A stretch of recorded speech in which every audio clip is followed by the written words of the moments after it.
She walked into the courtroom, wearing a red dress meant for a gala, not a divorce hearing. Jessica Vance didn't just want Mark Kensington's money. She wanted his wife Sarah to feel every ounce of her insignificance. She slapped a $40,000 Birkin bag onto the legal table, the sound echoing like a gunshot in the silent room. She thought she had won. She thought the quiet woman in the grey cardigan sitting across from her was a nobody, a charity case Mark had picked up in college. Jessica laughed, flashing a diamond ring the size of a grape, oblivious that the doors behind her were about to open for a man who didn't just have money. He owned the banks. And he wasn't happy. The atmosphere inside courtroom 304 was thick enough to choke on. On the left side of the aisle sat Mark Kensington, the CEO of Kensington Tech, a man recently featured on the cover of Forbes as a self-made visionary. He adjusted his bespoke Italian suit, checking his reflection in the polished wood of the defense table. He looked confident, bored, and utterly dismissive of the woman sitting across from him. Next to him sat Jessica Vance. She wasn't a lawyer, and technically she shouldn't have been sitting at the counsel table, but Mark's high-priced attorney, Robert Sterling, hadn't the spine to tell her to move. Jessica was the physical embodiment of new money. She wore a blood-red designer dress that hugged every curve, clashing violently with the somber tone of a divorce hearing. Her wrist was weighed down by a solid gold Cartier bangle, and she kept checking her phone, sighing loudly every time the proceedings slowed down. On the right side sat Sarah Kensington. If Jessica was a neon sign, Sarah was a shadow. She wore a faded grey cardigan, her hair pulled back in a simple, messy bun. She wore no jewelry, not even her wedding ring. Her hands were folded neatly in her lap. To the casual observer, she looked defeated. She looked like a woman who had ridden her husband's coattails for 10 years and was now about to be thrown out onto the street. "Mr. Sterling," Judge Anthony Harrison said, peering over his spectacles, "we are here to discuss the division of assets. Your client, Mr. Kensington, is contesting the alimony request. Is that correct?" Robert Sterling stood up, smoothing his tie. "That is correct, Your Honor. My client, Mr. Kensington, built Kensington Tech from the ground up. Mrs. Kensington has not been employed for the duration of their 10-year marriage. She has contributed nothing to the estate. In fact, she has been a drain on my client's resources." Mark smirked, leaning back in his chair. He didn't even look at Sarah. "A drain?" Judge Harrison asked, raising an eyebrow. "They have been married for a decade, Counselor. New York is an equitable distribution state." "Financial contribution, Your Honor," Sterling pressed. "She brought zero capital into the marriage. She has no family connections, no inheritance, and no career. Mr. Kensington believes that the prenuptial agreement, though currently contested by opposing counsel, should stand. She gets the apartment in Queens and $50,000. That is generous." $50,000. Mark was worth $3 billion. Jessica Vance couldn't help herself. She let out a sharp, derisive laugh. It was loud enough that the court stenographer paused, her fingers hovering over the keys. "Excuse me," Judge Harrison snapped, looking at Jessica. "Is something funny, Ms. Vance?" Jessica didn't stand up. She just smirked, twirling a lock of her blonde hair. "I'm sorry, Judge. It's just $50,000. That wouldn't even cover the catering for the engagement party Mark and I are planning. It's just funny thinking she expects to live on that." The courtroom went silent. The disrespect was palpable.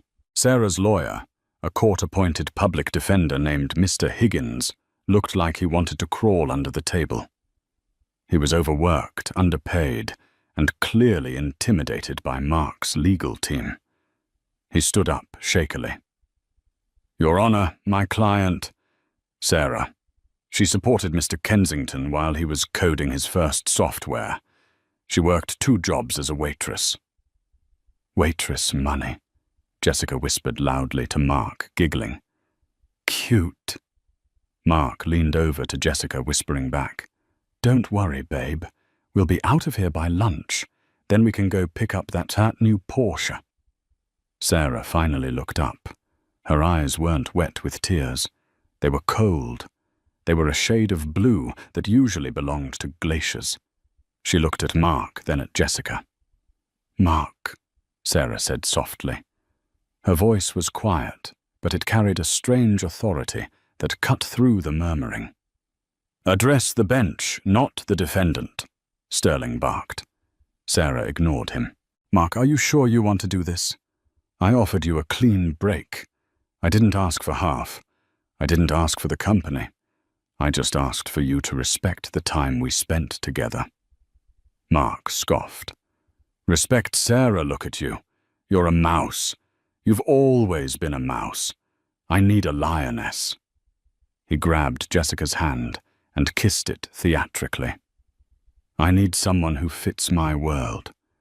You belong back in the trailer park I saved you from. Saved me, Sarah repeated. A tiny, almost imperceptible smile touched her lips. Is that how you remember it? That's the reality, Mark sneered. You're a nobody, Sarah. A ghost. And after today, you won't even be a Kensington. Thank God for that, Sarah murmured. What was that? Judge Harrison asked. Nothing, Your Honor, Sarah said, returning to her composure.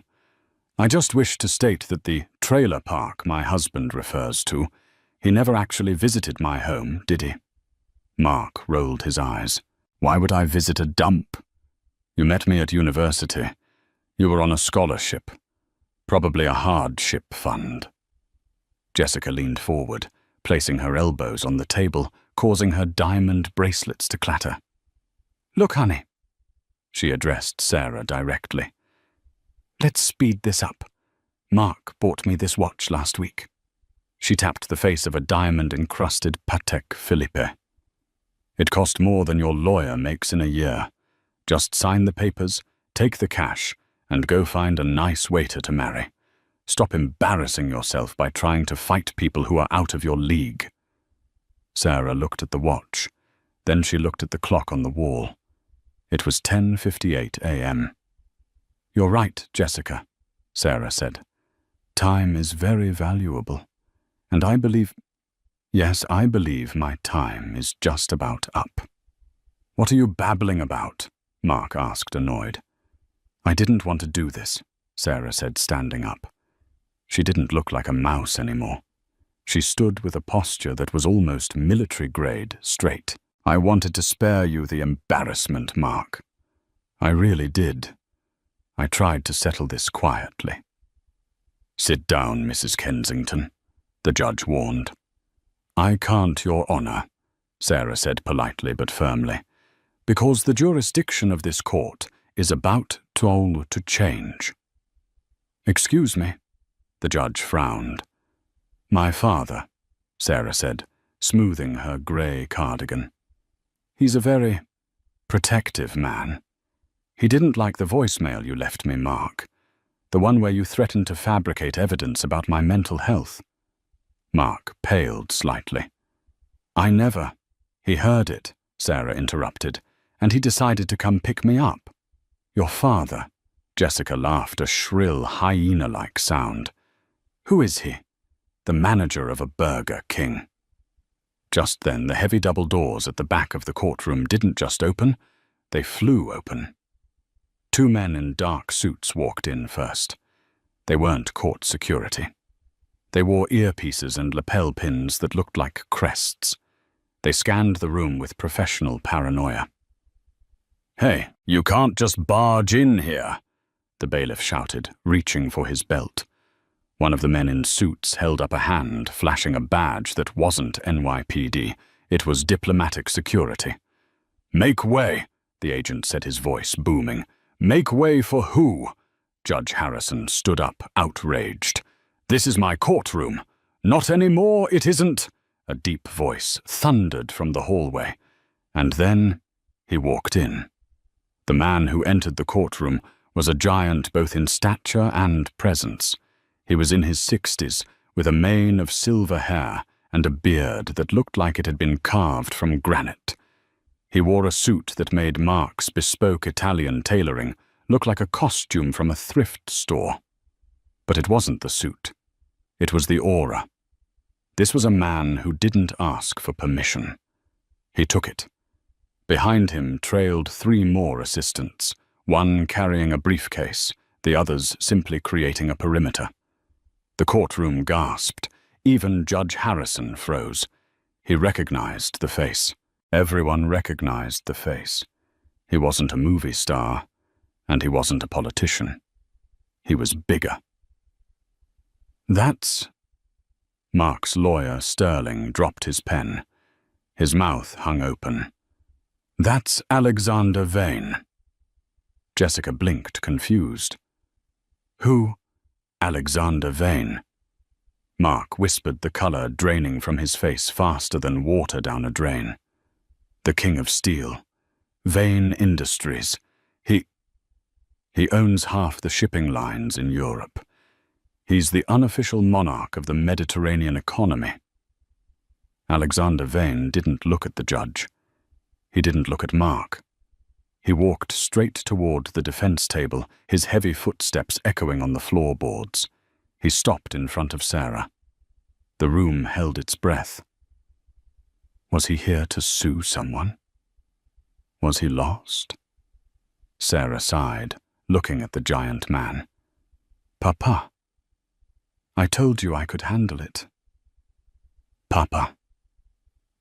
The word hung in the air, heavy and impossible. Jessica Vance's jaw literally dropped. She looked from the billionaire tycoon to the woman in the grey cardigan. Papa, she squeaked. Alexander Vane looked down at Sarah, his hard expression softening instantly. He took her hand and kissed her forehead. I know you wanted to handle it, Sarai, but when I hear that a little rodent is trying to steal my daughter's dignity, I tend to get on a plane. He turned slowly, his body rotating like a tank turret, until he was facing Mark and Jessica. The temperature in the room seemed to drop 10 degrees. Alexander Vane's eyes were the same blue as Sarah's, but where hers were glaciers, his were flamethrowers. So, Alexander said, his voice a low rumble that vibrated in Mark's chest. This is the visionary. Mark stood up, his legs shaking. Mr. Vane, I had no idea. Sit down, Alexander commanded. It wasn't a shout. It was an order. Mark sat down so hard the chair creaked. Alexander walked over to the plaintiff's table. He looked at Jessica. He looked at her red dress. He looked at the Birkin bag on the table. He looked at the Patek Philippe watch. He laughed. It was a dry, terrifying sound. Nice watch, Alexander said. I have a factory in Geneva that makes the internal springs for those. We sell them by the bucket. Jessica pulled her hand back as if she'd been burned. She tried to muster some of her earlier arrogance. I don't know who you think you are, but this is a private legal matter. Private. Alexander turned to the judge. Your Honor, I apologize for the interruption. I am Alexander Vane, Sovereign, Prince of Montverda. My daughter, Princess Sarai Vane, or Sarah, as she prefers to be called in this country, has been living under an assumed identity for her own protection and desire for a normal life. Princess. The judge sat down slowly. Yes. Alexander continued. And since my daughter is a member of the Royal House of Montverda and holds a diplomatic passport which she has graciously chosen not to use until now, this court has a conflict of interest. Mark looked at Sarah. You're a princess. But the loans, the student debt, Sarah stood up, walking to stand beside her father. She looked at Mark with pity. I took out loans because I wanted to know what it felt like to struggle, Mark. To build something real. I paid off your first business loan with my trust fund allowance, not waitress tips. I just didn't want to bruise your ego. You paid the seed money, Mark stammered. $200,000, Sarah said calmly. I routed it through an anonymous angel investor. That was me, Mark. I bought your first servers. Jessica felt sick. The room was spinning. She looked at Mark. You said she was poor. You said she was a leech. I thought she was, Mark yelled back, panic setting in. Mr. Sterling, Alexander Vane said, addressing Mark's lawyer. I suggest you look at the financial disclosures again, specifically the ones my legal team is filing right now in the federal court. One of Alexander's assistants stepped forward and dropped a thick stack of documents onto Mark's table. Thud. What is this? Sterling asked, his hands trembling as he opened the folder. That, Alexander said, is a record of fraud. You see, Mark, when you marry a woman under false pretenses, that's one thing. But when you use her money she secretly gave you to buy assets that you then hide in offshore accounts to avoid taxes, well, that becomes a federal crime. Mark's face went grey. I don't know what you're talking about.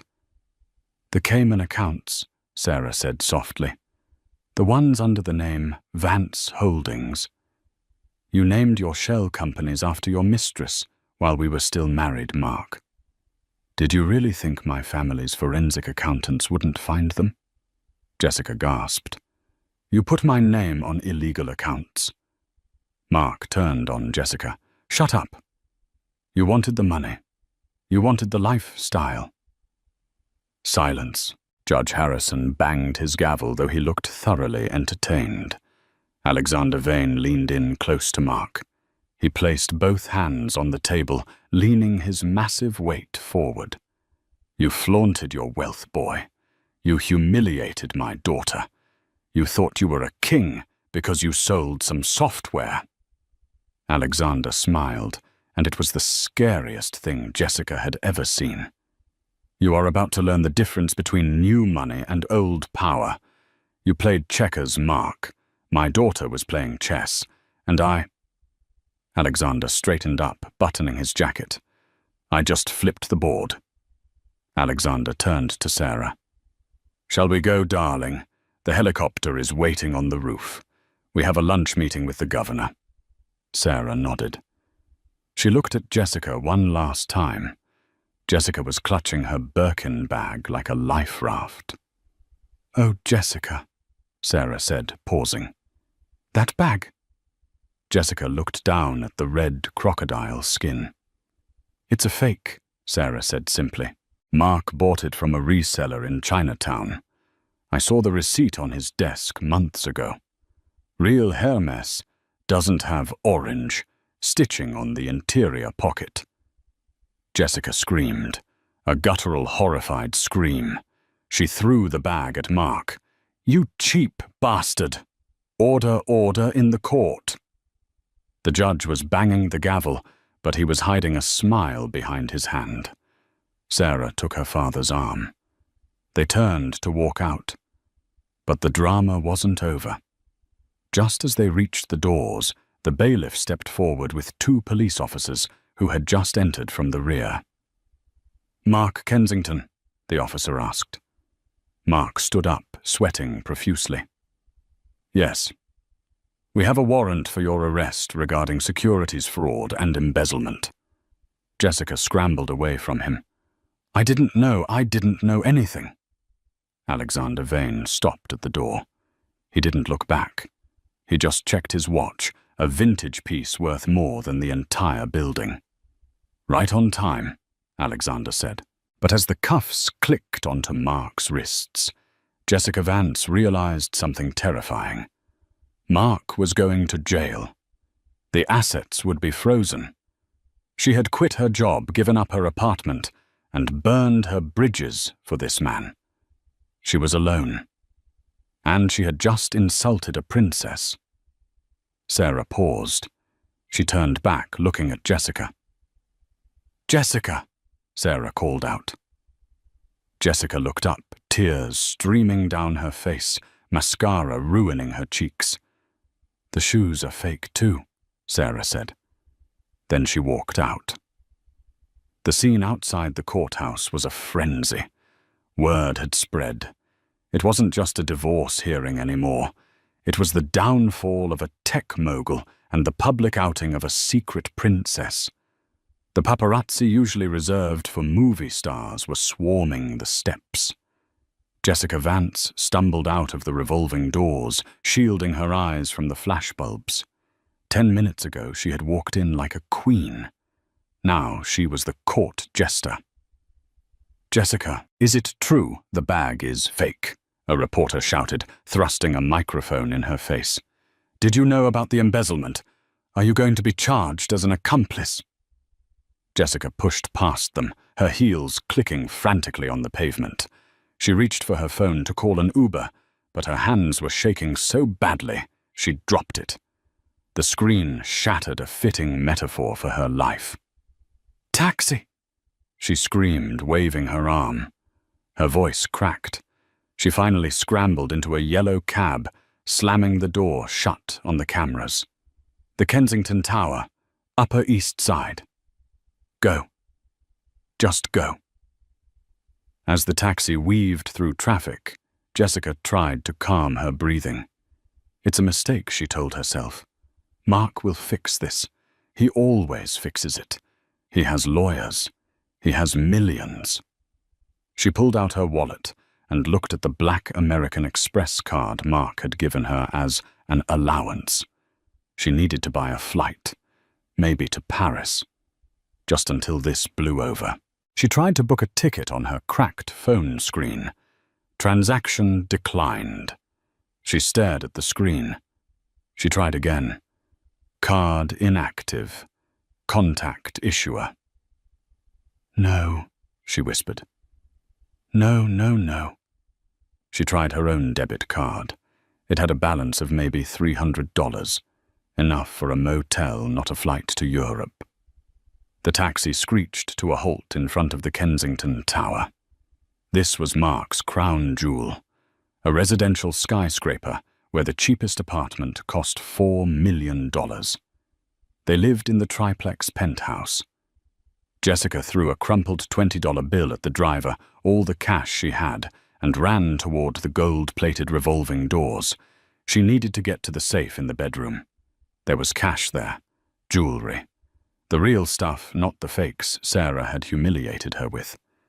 But the revolving door didn't move. She pushed harder. Nothing. "Jerry!" she yelled, banging on the glass. She saw the doorman, a man in his 50s named Jerry, standing inside. She had treated Jerry like dirt for 2 years. She never tipped him at Christmas. She complained if he didn't open the door fast enough. She once tried to get him fired because he made eye contact with her. Jerry looked at her. He slowly walked over to the glass. He didn't open the door. "Let me in." "My key fob isn't working." Jessica shrieked, her voice muffled by the thick glass. Jerry shook his head slowly. He pointed to a piece of paper taped to the glass from the inside. "Eviction notice. Pursuant to court order 99C. All access to Penthouse A is revoked immediately." "You can't do this," Jessica yelled. "I live here. My clothes are in there." Jerry cracked the side door open just an inch. "Sorry, Miss Vance. Management's orders. No unauthorized personnel." "I'm not unauthorized, you idiot. I'm Mark Kensington's fiancée." "Mr. Kensington doesn't own the building anymore," Jerry said, a hint of a smile playing on his lips. Actually, turns out he never really owned the penthouse either. It was a corporate lease. "Who owns it then?" Jessica demanded. "I'll call the landlord right now." Jerry chuckled. You really don't know. He pointed to the brass plaque on the wall, one that had always been there, but Jessica had never bothered to read. It listed the property management company, managed by Vane Real Estate Trust, a subsidiary of Vane Industries. Jessica froze. The blood drained from her face. Vane, she whispered. Sarah's father. Ms. Sarah called about 10 minutes ago, Jerry said, looking more cheerful than he had in years. She said that since the lease was in Mr. Kensington's name, and he is currently indisposed, the property reverts to the owner. She also mentioned that any personal items left inside are now considered collateral against unpaid rent. My clothes, Jessica gasped. My shoes. Collateral, Jerry repeated. But she did leave something for you. Jerry reached behind the desk and pulled out a small plastic grocery bag. He tossed it through the crack in the door. It landed on the sidewalk at Jessica's feet. Jessica opened it with trembling hands. Inside was a pair of cheap rubber flip-flops. She said those heels looked uncomfortable, Jerry said. And since they're fake anyway, you shouldn't mind swapping them. Jerry closed the door and locked it. Jessica Vance stood on the sidewalk of Park Avenue, surrounded by billionaires holding a plastic bag with $5 flip-flops inside. It started to rain. She looked at her phone. A text message came through from her best friend, Chloe. Hey, just saw the news. Don't come to the gala tonight. It's invite only and well, you know. Good luck. Jessica sank to her knees on the wet concrete. The city was loud, but her world was silent. She had played the game of status, and she had lost to the woman who owned the board. Mark Kensington was a man who spent $3,000 a month on skin creams. He was a man who required his sheets to be 1,000 thread count Egyptian cotton. Now he was wearing an orange jumpsuit that smelled like industrial bleach and someone else's sweat. He sat in a small concrete room, his wrists handcuffed to a metal table. He had been there for 24 hours. He hadn't slept. He hadn't eaten the bologna sandwich they slid through the slot. The door buzzed and opened. Mark shot up, expecting Robert Sterling, his high-powered attorney. Robert, finally get me out of here. The bail hearing is... Mark stopped. It wasn't Robert Sterling. It was Sarah. She walked into the interrogation room, looking like royalty. The grey cardigan was gone. She was wearing a tailored navy blazer, white trousers and heels that clicked with authority. Her hair was down, cascading over her shoulders in waves. She looked vibrant, powerful. She sat down opposite him. She didn't have a lawyer with her. She didn't need one. Sarah. Mark breathed out. He tried to summon his old arrogance, but it faltered. What are you doing here? Did you come to gloat? I came to bring you this, Sarah said calmly. She slid a single piece of paper across the metal table. Mark looked at it. It was a letter of resignation from Robert Sterling. He quit, Mark shouted. He can't quit. I paid him a retainer. You paid him with funds from the Kensington Growth Fund, Sarah corrected, which as of yesterday has been frozen by the SEC due to suspected money laundering. Sterling can't accept dirty money, Mark. He'd lose his license, so you currently have no counsel. Mark slumped back in his chair. Sarah, babe, listen, we can fix this. Talk to your dad. Tell him to call off the dogs. I'll give you half. I'll give you 70% of the company. Sarah laughed. It wasn't a cruel laugh, which made it worse. It was a pitying laugh. Mark, you still don't understand, she said, folding her hands on the table. You don't have 70% of the company to give. I built Kensington Tech. Mark slammed his cuffed hands on the table. I wrote the code. You wrote the front-end interface, Sarah said quietly. Who wrote the back-end algorithm? Mark, who stayed up until 4:00 a.m., fixing your bugs while you were out networking at bars. Mark went silent. He looked away. I did, Sarah said. And do you remember the angel investor contract, the one you signed 10 years ago for that first $200,000? The Vesta Group, Mark muttered. Yeah. So what? Vesta is an acronym, Sarah explained. Vane Estate Strategic Tech Assets. It's my private trust, and Clause 14, Section B of that contract states that in the event of the founder's criminal indictment or gross misuse of funds, all intellectual property rights revert to the investor. Mark's eyes widened until the whites showed all around. No. That's standard boilerplate. It's never enforced. It is today, Sarah said. My lawyers executed the clause this morning. I own the code mark. I own the patent. I own the brand. Kensington Tech doesn't exist anymore. By Monday, it will be rebranded as Vane Digital. Mark felt like he couldn't breathe. The walls of the small room were closing in. You stole my company. I repossessed my property, Sarah said coldly. You were just the manager, and you were a bad one.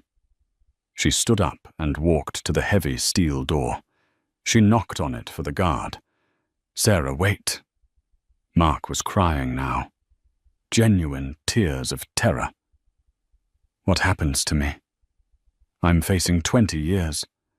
The fraud, the embezzlement. Sarah, please, I'm your husband. Sarah paused with her hand on the door. She didn't turn around. You ceased being my husband the moment you used our anniversary dinner money to buy Jessica a bracelet, she said. I kept the receipt, Mark.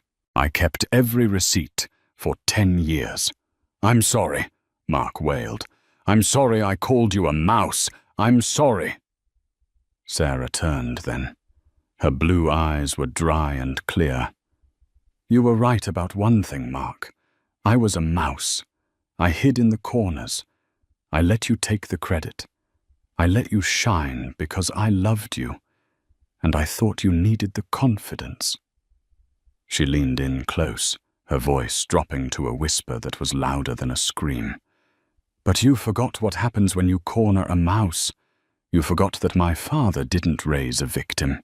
He raised a Vane. And we don't get mad, Mark. We get even. The guard opened the door. Enjoy the trial, Sarah said. I heard the federal prosecutors are looking to make an example out of you. Something about arrogant tech bros being unpopular with juries these days. She walked out into the hallway, the fluorescent lights catching the diamond earrings she was finally wearing again, heirlooms from her grandmother, the late Queen. Mark was left alone in the silence of the cell. He looked down at the metal table where his reflection was distorted and grey. He had wanted a life of drama, of high stakes of royalty. He had gotten exactly what he wished for. Jessica Vance was no longer living in a penthouse overlooking Central Park. She was living in her childhood bedroom in a cramped duplex in the Bronx, surrounded by posters of boy bands she had loved when she was 15. Her father, a retired sanitation worker named Frank, wouldn't even look at her during dinner. The shame of having his daughter splashed across the New York Post as the gold-digging accomplice was too much for him. Jessica sat on her twin bed, staring at her phone. She had been trying to sell her designer clothes on eBay to pay for a lawyer. Ding! A notification popped up. User Luxury Lover 99 has opened a dispute. Item is counterfeit. The Louboutins have red paint, not red soles, demanding refund. Jessica threw the phone against the wall.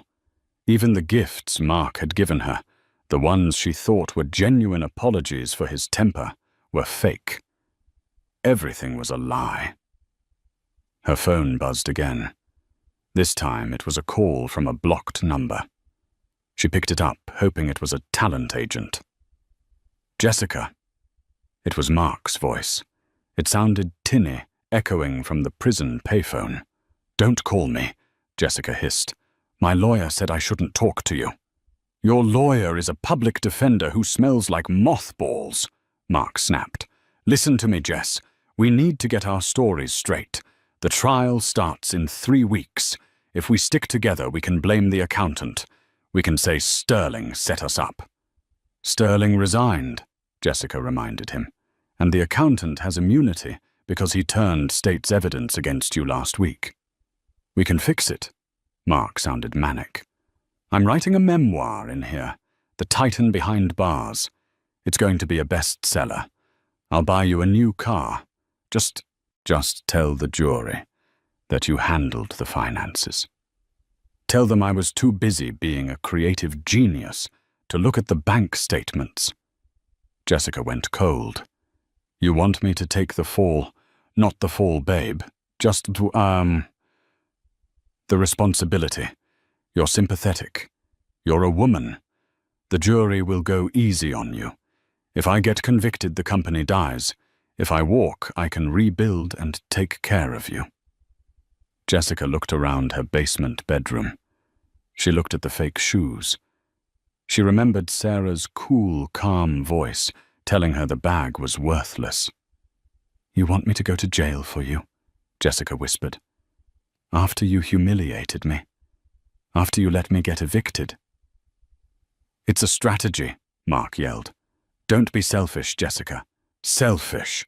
Jessica let out a bitter laugh. "You know what, Mark, I think I will tell the truth, but not the version you want. Jessica, don't you dare. If you flip on me, I'll tell them about the Cayman accounts you signed for."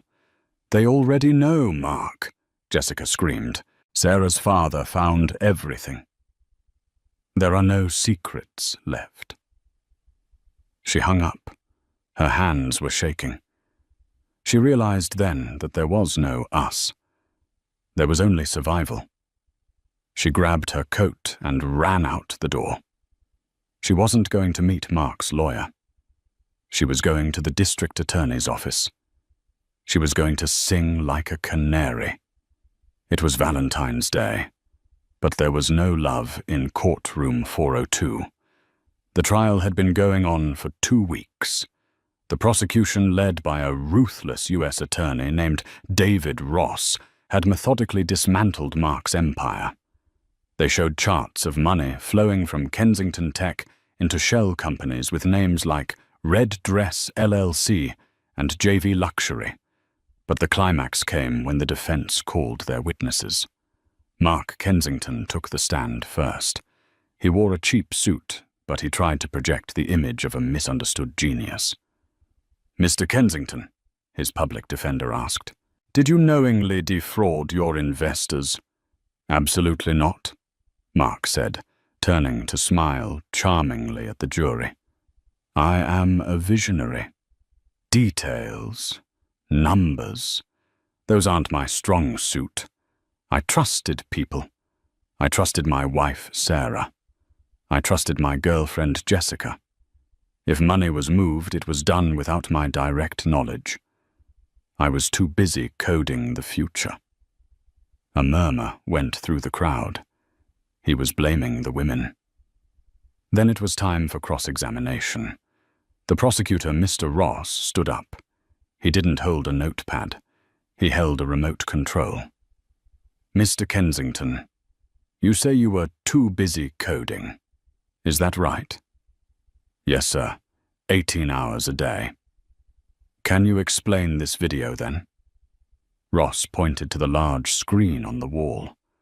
A video began to play. It was security footage from inside the Kensington Tech executive suite. It was dated 3 days before the IPO launch. In the video, Mark was playing an online video game, his feet up on the desk, holding a beer. Sarah was visible in the background, frantically typing on 3 different monitors, her hair messy, clearly exhausted. Audio from video Mark. Babe, get me another beer, and finish that patch. If the server crashes, it's on you. Sarah. Mark, please help me. The code is unstable. Mark.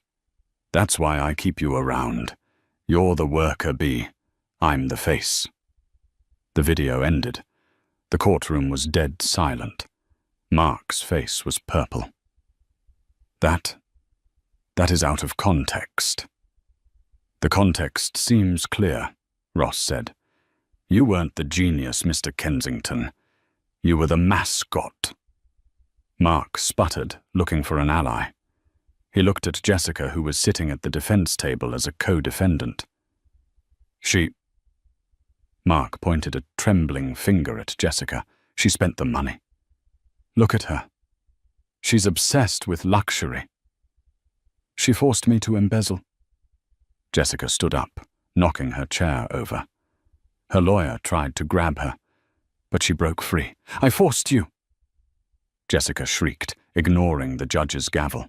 You told me you were a billionaire. You told me the money was yours. I have text messages, Mark. Sit down. Judge Stone banged the gavel. Ms. Vance, take the stand if you wish to testify. I will. Jessica marched to the witness box. She was sworn in. She didn't wait for a question. He has a spreadsheet, Jessica told the jury, breathless. On his private cloud. It's called The Bait. He tracks women based on their credit scores and family inheritance. He targeted Sarah because he thought she was a scholarship student he could control.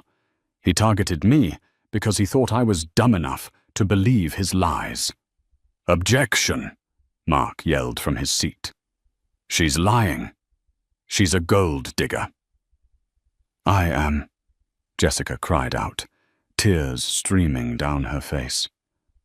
I am a gold digger. I wanted his money, but there was no money. He bought my engagement ring on a credit card opened in his mother's name. He stole his own mother's identity. The jury gasped. The press gallery was typing furiously. And one more thing. Jessica sobbed, looking at Sarah, who sat in the front row, immaculate and unmovable. The night before the divorce hearing, Mark tried to hire someone to plant drugs in Sarah's car. The room erupted. Order, order, Judge Stone was shouting. Mark stood up, his eyes wild. You traitor! You promised me Paris!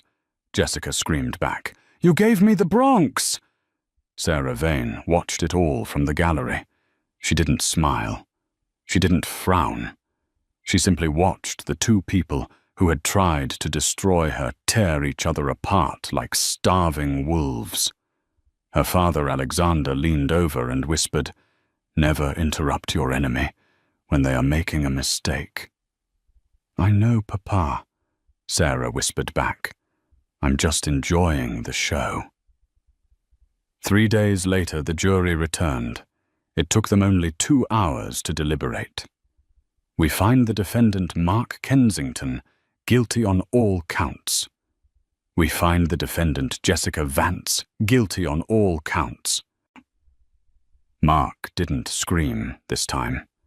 He just stared at the wall, catatonic. The visionary was gone. The fraud was exposed. But as the bailiffs led him away to await sentencing, Mark looked back one last time. He saw Sarah standing at the back of the room. She held up a hand, waving slightly. It wasn't a wave of goodbye. It was a wave of dismissal. The King of Steel and his daughter walked out of the courthouse into a waiting fleet of black SUVs, leaving the wreckage of the new money pretenders behind them. The air inside Federal District Courtroom 7B smelled of old wood floor wax and ruined lives. It was the kind of silence that wasn't empty. It was heavy, pressing down on the lungs of everyone present. Mark Kensington sat at the defense table, a ghost of the man who had once graced the cover of Forbes. The bespoke Italian wool suits were a distant memory. Replaced by a ill-fitting charcoal-grey polyester suit his court-appointed lawyer had purchased from a department store clearance rack. It hung loosely on his frame. He had lost nearly 30 pounds in the 6 months he had spent in remand at the Metropolitan Detention Centre. His skin was sallow, his eyes sunken and darting nervously around the room. The confident smirk that had defined his career was gone, replaced by a permanent expression of terror. 3 chairs away sat Jessica Vance. If Mark looked defeated, Jessica looked eroded. The influencer glow was extinguished. Her hair, once a carefully maintained platinum blonde, was now a harsh, brassy yellow, with 3 inches of dark roots, showing a visible timeline of her downfall. She wore a conservative black skirt and a white blouse that was buttoned to her chin, an attempt to look like a librarian rather than the woman who had slapped a fake Birkin bag onto a divorce table. She stared at her hands, refusing to look at Mark, the man who had promised her the world and delivered her a prison cell. The gallery was packed to capacity. Reporters from the New York Times, the Wall Street Journal, and every major tabloid were squeezed onto the wooden benches. Sketch artists were furiously drawing the defendants' miserable expressions. But in the front row, occupying the reserved section, usually meant for victims' families, sat 2 figures who commanded the room without saying a word. Alexander Vane sat like a carved statue of judgment, his arms crossed over his chest. He wore a dark navy suit that likely cost more than the combined annual salaries of the prosecution team. Beside him sat Sarah Vane. She did not look like the mouse Mark had ridiculed. She did not look like the woman in the grey cardigan. She wore a suit of stark, blinding white, sharp-tailored and immaculate. It was a power suit, the kind worn by heads of state. Her hair was pulled back in a sleek high ponytail that emphasized her high cheekbones and cold sapphire eyes. She sat with her spine straight, her hands resting gently on a leather portfolio. She looked serene. It was the serenity of the executioner before the blade drops. "All rise!" The bailiff bellowed, his voice echoing off the mahogany walls. Judge Marilyn Stone entered. In the legal world, she was known as the Iron Maiden. She didn't believe in rehabilitation for white-collar criminals. She believed in consequences. She took her seat, adjusted her wire-rimmed glasses, and stared down at the 2 defendants. "Mark Kensington." Judge Stone began, her voice dry and scratching like sandpaper. "You stand before this court, convicted of 12 counts of securities fraud, 4 counts of wire fraud, 1 count of embezzlement and obstruction of justice. You created a house of cards, Mr. Kensington. You took money from hard-working people, pension funds, small investors, and even your own wife to fund a lifestyle of grotesque excess." Mark stood up, his legs trembling so violently the table shook. "Your Honor, please, I got lost. The pressure, I wanted to succeed. I can pay it back. I swear, give me time, and I will pay every cent back." "Time is exactly what I am going to give you," Judge Stone said, her eyes narrowing. "But not to make money." She opened the folder in front of her. The room held its breath. "For the crimes committed and for the sheer arrogance displayed during these proceedings, attempting to blame your co-defendant, attempting to blame your wife, I sentence you to 14 years in federal prison." Mark let out a sound that was half gasp, half sob. 14 years. He would be nearly 50 when he got out. "You will serve a minimum of 85% of your sentence before being eligible for parole," Stone continued ruthlessly. "Furthermore, you are ordered to pay restitution in the amount of $45 million. This represents the total capital stolen from investors plus penalties. Mark collapsed back into his chair, burying his face in his hands. His life was over. "Jessica Vance," the judge called out. Jessica stood up, weeping openly. "I didn't know I was just the girlfriend. He told me he was rich." "The jury found otherwise," Stone said, unmoved. "You signed the checks for the shell companies. You enjoyed the spoils of the theft. Ignorance is not a defense when you are holding the pen. I sentence you to 4 years in federal prison, followed by 5 years of supervised probation." Jessica screamed a shrill, piercing sound that made the reporters wince. "Order!" Stone banged her gavel. "Now, regarding the victim impact statements, I understand the primary victim, Ms. Eravain, wishes to address the court." Sarah stood up. The rustle of her white suit was the only sound in the room. She walked to the podium, her heels clicking with a rhythmic, terrifying precision. She didn't look at the judge immediately. She turned her body slightly facing Mark. Mark looked up. His eyes were wet, red-rimmed, and filled with a desperate, pathetic hope. "Sarah," he whispered loud enough for the front row to hear. "Sarah, please, help me. I was your husband. We had good times, didn't we? You have the power. You can ask for leniency.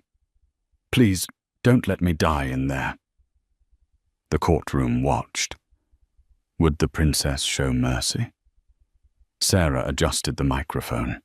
Her voice was soft, melodic, and utterly chilling.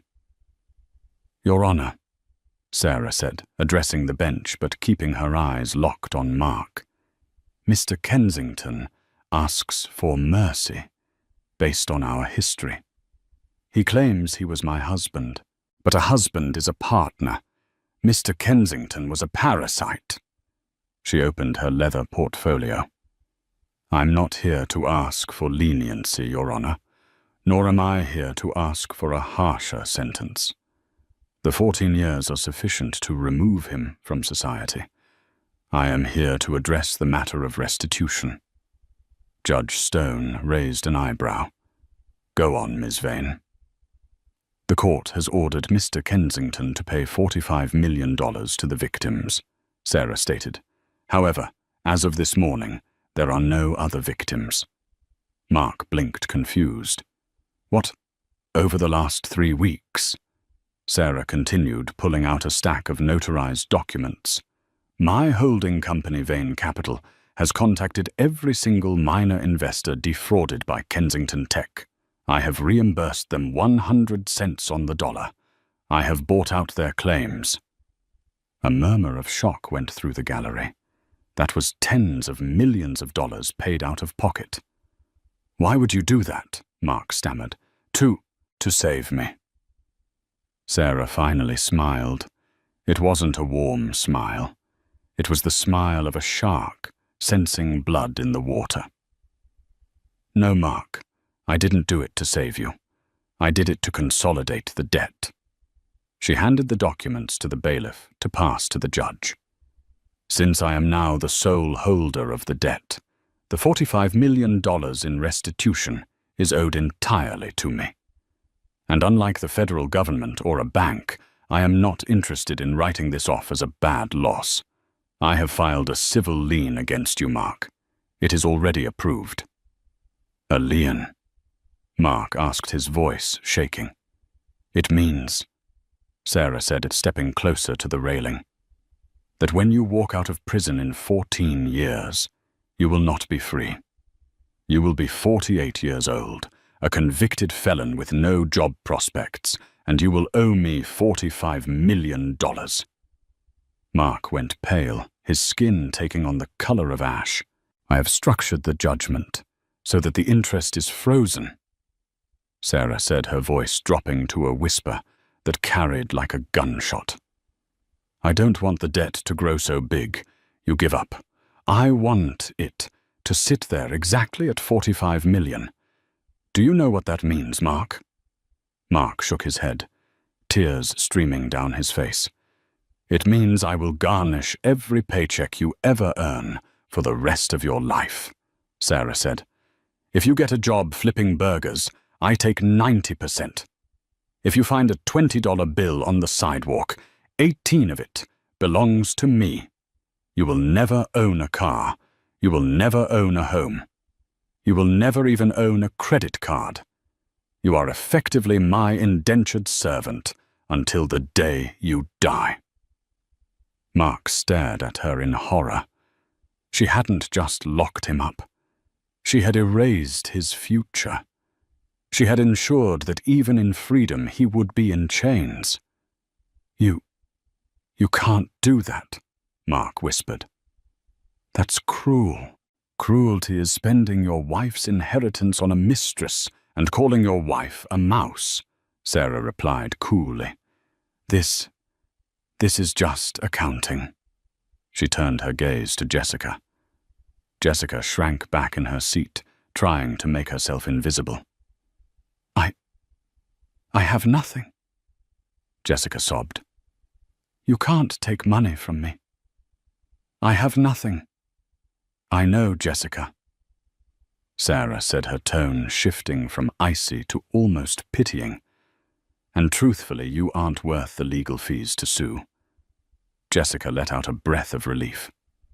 However, Sarah said, pausing for effect, I did notice that your parents, Frank and Linda, lovely people, have been struggling to pay their rent in the Bronx since you moved back in and drained their savings for your legal defense. Jessica's eyes widened. Leave them alone. Oh, I haven't touched them, Sarah said innocently. But the building they live in, 402 Sycamore Avenue, it was on the market, a distressed asset. Vane Real Estate Trust closed on the property yesterday. Jessica gripped the edge of the table. You bought my parents' building. I'm your landlord now, Jessica, Sarah said, and I have a very strict policy regarding tenants with criminal records living on the premises. But because I'm generous, I won't evict them. Yet. Sarah leaned in. But when you get out in 4 years, Jessica, don't think about moving back home.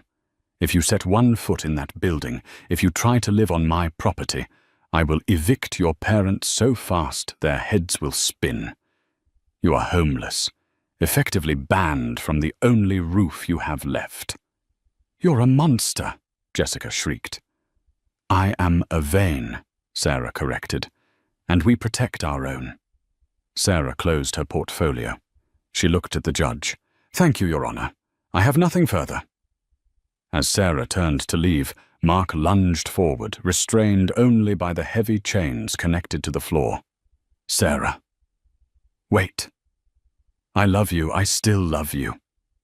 He screamed a desperate, delusional lie. Sarah stopped. She didn't turn around.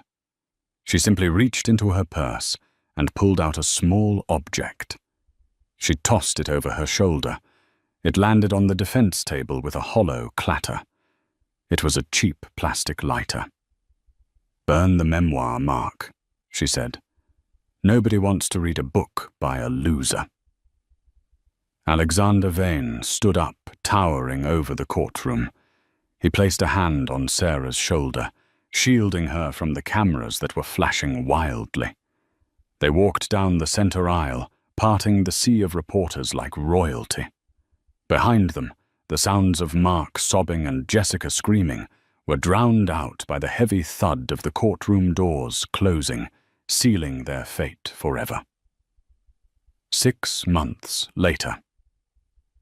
The New York Metropolitan Museum of Art was bathed in the glow of 1,000 flashbulbs.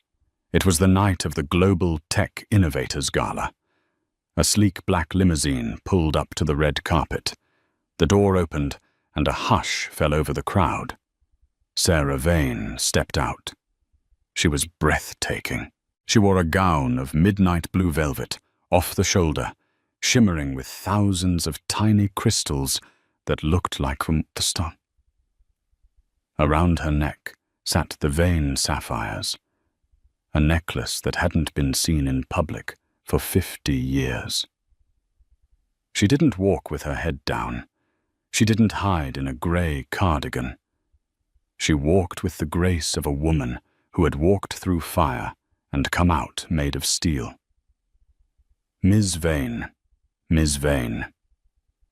A reporter from Vanity Fair thrust a microphone toward her.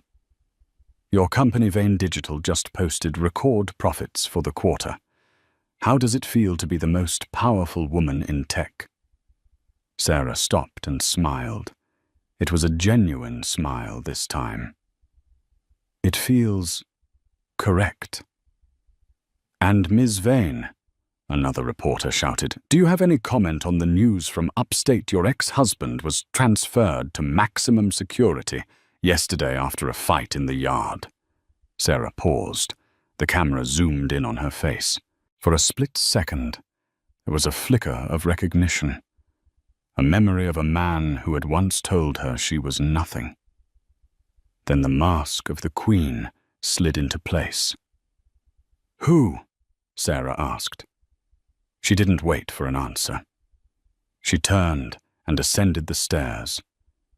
Her blue velvet train trailing behind her like royal robes, leaving the past where it belonged in the dark, while she stepped into the light.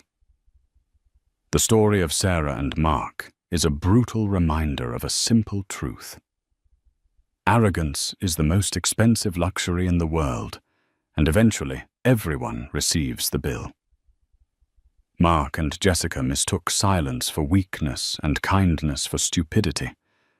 They thought the lack of flash meant a lack of cash, failing to realize that true power doesn't need to shout, it whispers. In the end, the karma wasn't just that they went to prison. It was that they lost their humanity in pursuit of a status they never earned. Sarah's victory wasn't in the money she had, but in the dignity she kept. If you enjoyed this story of justice served cold, please hit that like button. It really helps the channel grow. Don't forget to subscribe and turn on notifications so you never miss a story about karma hitting back. Share this video with someone who needs a reminder to stay humble. Thanks for watching.